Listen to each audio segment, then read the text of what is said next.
Olá, salve, salve! Estamos de volta com o canal Fala Garcês. Eu sou Wagner Garcês, professor de Geografia, mestrando em Educação. E quando eu comecei esse projeto, eu tinha pensado no público jovem. Mas hoje a gente pensou em repaginar esse projeto, pensou em refazer ele e expandir a linguagem, porque eu acho que a gente precisa de um novo olhar sobre as coisas que estão acontecendo no mundo. Então, a gente vai trazer alguns temas polêmicos, algumas questões atuais, e hoje o que está todo mundo na boca de todo mundo, que todo mundo fala, é sobre a Terceira Guerra Mundial. Estados Unidos versus Irã. Será que vai ter uma Terceira Guerra Mundial?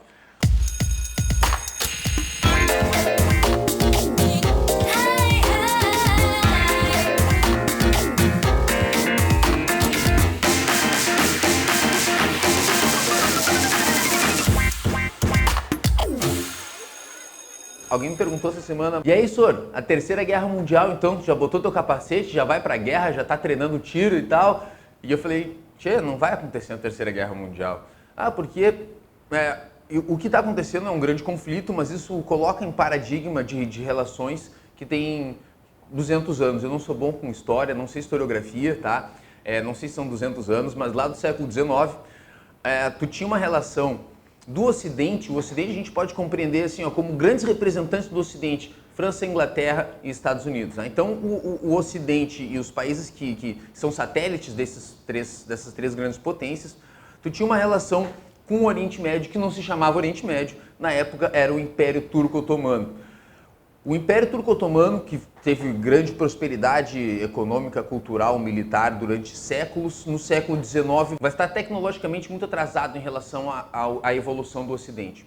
Então o Império Turco-Otomano, que ele já tinha no norte da África, estava no que a gente conhece hoje como Oriente Médio, tinha chegado também nos Balcãs, na Península Balcânica, vocês vão ver agora, e o pessoal vai colocar da edição mapinha aqui da Península Balcânica, que muita gente não sabe onde é.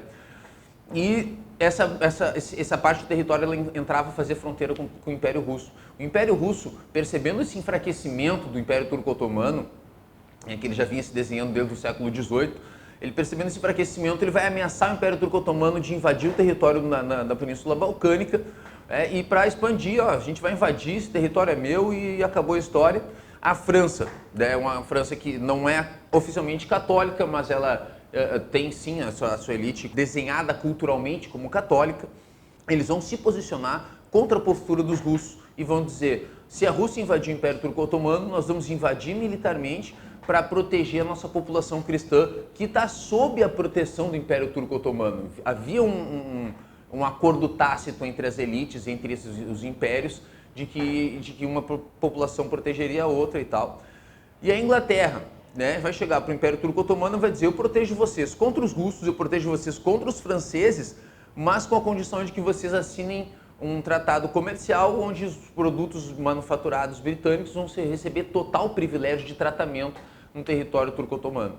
E isso foi aceito, foi essa proposta aceita. Então a Inglaterra vai intervir nesse conflito, vai proteger o território muçulmano, só que isso vai quebrar a produção de manufatura, a produção científica, a produção industrial que tu tinha nos territórios, nas populações do Império Turco-Otomano.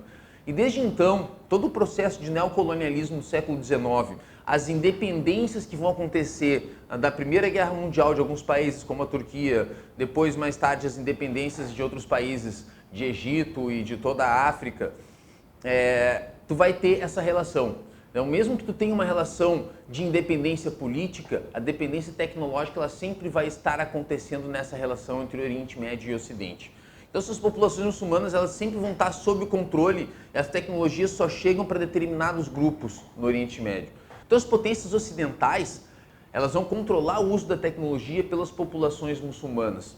Aliás, a gente pode dizer que o mundo árabe muçulmano ele não é feito só por populações árabes, Por exemplo, o Irã ele remete à Pérsia, ele é uma população, ele tem uma cultura persa, e a Pérsia, vocês que estudaram a história antiga, sabem que a Pérsia tem uns 2, 3 mil anos, 4 mil anos, então ela é extremamente antiga e essa história não se conta. Quando a gente fala em Irã, parece que é uma população que surgiu ali há pouco tempo, é uma gente meio ignorante, então a gente tem uma imagem de que eles têm um posicionamento radical, de que a religião tem um posicionamento radical, e na verdade o Irã é uma das uma das grandes repúblicas em que sim, né, a elite ela não é laica, o Estado não é laico, eles colocam isso bem claro, afinal tu tem um executivo, tu tem a política, tu tem a classe política e tu tem uma classe religiosa que analisa e cuida a classe política, como se fosse o Ministério Público, sabe? Né?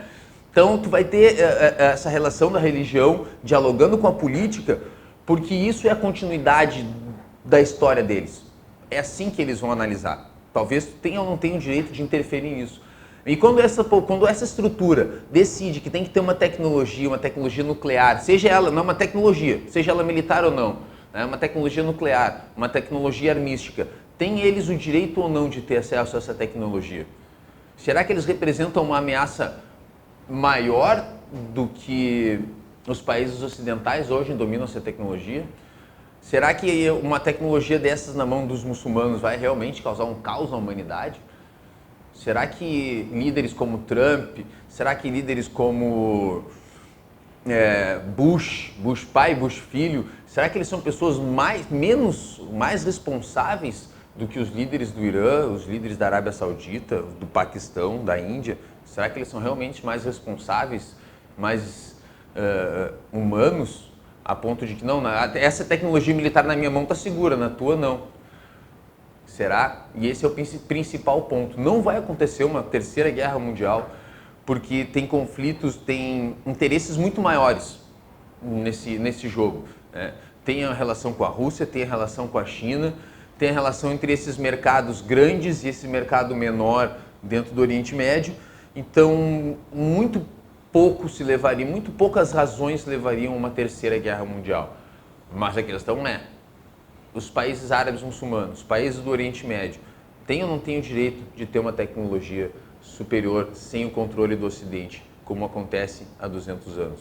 Se tu gostou, se inscreve no canal e no próximo Fala Garcês a gente vai falar sobre por que os Estados Unidos se sente autorizado a proibir o Irã de ter tecnologia nuclear.